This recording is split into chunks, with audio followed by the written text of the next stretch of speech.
శ్రీ విష్ణు రూపాయ నమశివాయ.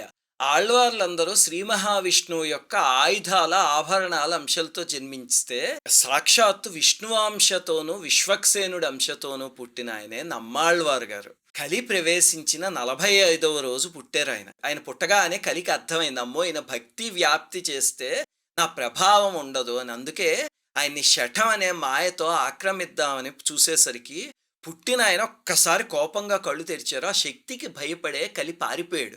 అందుకే ఆయన్ని శఠారి అని, శఠకోపులు అని పిలుస్తారనమాట. కళ్ళు తెరవగానే కలి దర్శనమైంది గదా! అంతే, ఆయన ఇంక కళ్ళు మూసుకుని అలాగే ఉండిపోయారు.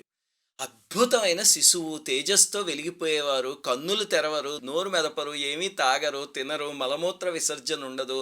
ప్రాణం ఉన్న బొమ్మలాగా అలా ఉండిపోయారు. ఆరోగ్యంగా ఉన్నారు కానీ కదిలేవారు కాదు. తల్లిదండ్రులు బాధపడి వైద్యులకి చూపిస్తే ఏమీ లాభం లేదు. ఏడాది అయిపోయింది. దగ్గరలో ఆళ్వార్ తిరునగరి అని ఒక ఆలయం ఉంది. అక్కడికి తీసుకువెళ్లారు. ఇప్పుడు స్వామి విగ్రహంలోంచి, ఆహా! మా వాడొచ్చాడా, మా సేనాని ఇక్కడే వదిలేసి వెళ్ళిపోండి, మేము చూసుకుంటాము అని విగ్రహంలోంచి చెప్తే, ఆ మావాడు కాస్త అదే నమ్మాళ్వారైంది. తల్లిదండ్రులకు బాధ కలిగి, సరే నువ్విచ్చిన ఈ వికృత వరాన్ని నువ్వే ఉంచేసుకో అని చెప్పి ఆ బొమ్మలాంటి పిల్లవాడిని ఆలయంలో చింత చెట్టు దగ్గర వదిలేసి వెళ్ళిపోయారు. ఆ చెట్టు సామాన్యమైంది కాదు. మరి విష్ణువాంశతో ఈయన కిందకి దిగొస్తే ఆదిశేషుడు రావాలి గదా! అదే ఆ చెట్టు.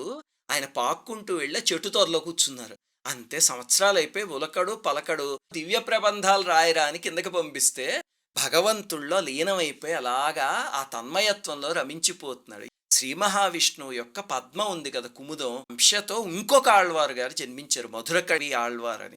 వీళ్ళిద్దరూ ఆళ్వార్ల చరిత్రలో 11, 12 ఆళ్వార్లు అనమాట. వీళ్ళిద్దరి కథ కలిపే ఉంటుంది. ఆయన గురువుని అన్వేషిస్తూ అలా తీర్థయాత్రలకెళ్ళి ఒకరోజు ఇక్కడికొచ్చి ఆ చెట్టు తొర్రలో చూశారు. మనిషో బొమ్మ తెలియట్లేదు, కదలటం లేదు అని చెప్పి ఒక పెద్ద రాయి తీసి నేలపైన విసురుతారు. అంతే, ఆ ఆళ్వారు గారు కళ్ళు తెరిచి వేదాంతాన్ని బోధించారు. గురుదేవా అని కాళ్ళ మీద పడిపోయారు. ఆ తరువాత ఆయన చెప్పిన 1000కి పైగా పాశురాల్ని గ్రంథస్థం చేసి వ్యాప్తి చేశారు. ఆ పాశురాలు అసలు వైష్ణవ సాహిత్యంలో అన్నిటికన్నా పవిత్రమైనవి.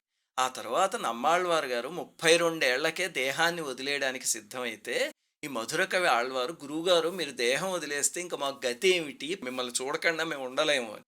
అప్పుడు ఆ పక్కనే ఉన్న తామ్రభరిణి అనే నదిలోంచి నీళ్లు తెప్పించి మరిగిస్తే అందులోంచి ఒక విగ్రహం వచ్చింది. అదే ఇప్పటికీ ఆళ్వార్ తిరునగరి అని, తిరునల్వేలికి 30 కిలోమీటర్ల దూరంలో ఉంది. అక్కడుంది ఆ విగ్రహం.